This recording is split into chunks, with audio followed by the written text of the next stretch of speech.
I'm a longtime collector in the Pokemon world, and in recent years, Pokemon has exploded in popularity. Thousands of new collectors are joining the hobby every single day, wanting to be a part of this amazing community. And I think those of you who are just entering the hobby are the most important people in the community, because you are the ones who are carrying the torch for future generations. Today, I want to help you guys with a few things I've learned over years on how to grow your collection, keep it safe, and most importantly, have fun in the hobby. The first question you need to ask yourself is, what do you want to collect? Everyone's different and enjoys different things. Maybe you're someone who enjoys modern or vintage. Maybe you enjoy collecting sealed product or single products. Maybe you're interested in booster boxes or ETBs, collection boxes. Maybe you only want to collect specific Pokemon like Pikachu, Charizard. Maybe you're only interested in collecting Bidoof.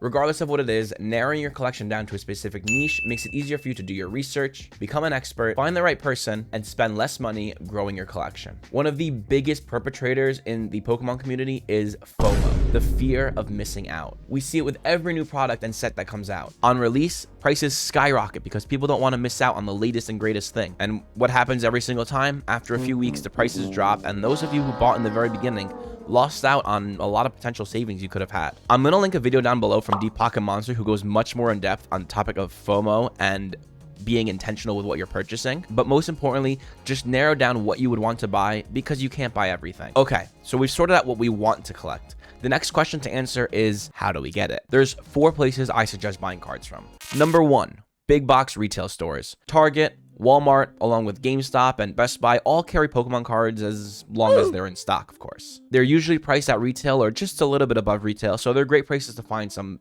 modern product. Places like Walgreens, CVS, and Rite Aid also carry Pokemon cards, but they usually come at a little bit of a higher price, and stay clear from any mystery boxes at those places. They are all scams. Number 2, buying online. There are hundreds of online card shops to choose from, such as TCG Player, Safari Zone, and the community zone. Danny Phantom has a store called the Card Coliseum. You'll find great prices, usually less than what you'll find in Target and Walmart, and if you buy enough product, they'll usually offer free shipping too. eBay is another great option, but this is where you really need to remain cautious. It's not always safe to buy from eBay, and make sure that if you are buying from eBay, that you are buying from a reputable seller with high reviews. Number 3, your local card shop. One of my favorite places to shop is the card shop just 10 minutes away from me. I've been to some places where card prices are absolutely insane, but luckily for me, mine is very reasonably priced. I can go there whenever I want, so there's no waiting or paying for shipping. On top of that, supporting a local business is always a good thing, and building a relationship with the owner can sometimes lead to better deals or just knowing when product gets in first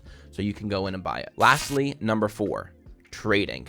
This is absolutely the best way to grow your collection economically. Some stores around you might have trade nights. You can trade with your friends or go to events. And if you can't do it on person, do it online. Create relationships through Facebook, Instagram, Discord, or even TikTok. Become a part of the community and you'll find all sorts of people looking to sell things you might want and having items you might want to buy. Okay, hear me out. You just purchased your first pack of Pokemon cards and you pulled a secret rare. The next question for you guys is, what do you do with it? It's important to remember that Pokemon cards are just pieces of cardboard. They can be scratched, torn, and damaged, and you don't want to treat your Pokemon cards like you did your homework back in elementary school. Pennies can be used for anything you want to protect from scratching, but if you want an extra layer of protection, I recommend using top loaders for those rare cards, and if you plan on shipping it or grading it, card savers are the way to go. As for storing your cards, you can either use a binder or even BCW boxes for long-term storage. If you're storing in a binder, it's important to take certain precautions. Using a D-ring binder with side-loading pages or a Voltex or CardGuard no-ring binder can really help protect your cards because you don't want your lizard boys getting unexpectedly damaged. Once again, I'm gonna link a video down below for Deep Pocket Monster because he has a really in-depth video on how to store your cards in binders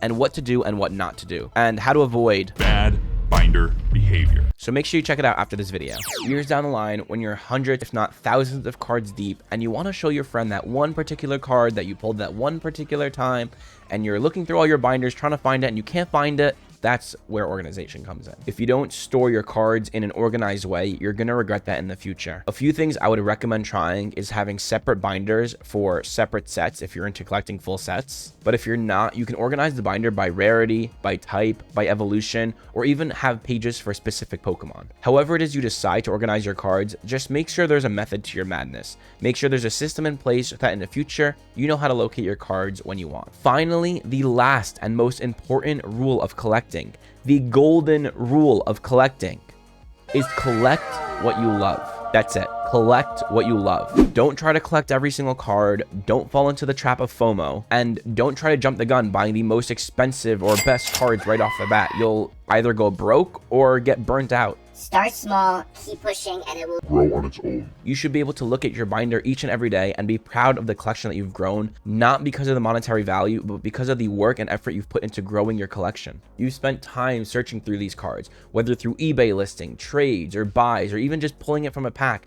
That itself has a memory. Don't chase what you don't love, and you'll never be disappointed when you look inside that binder. I hope you all learned a thing or two from this video. I'm excited to see what 2023 has in store for the both of us, and I'll catch you in the next one. Peace.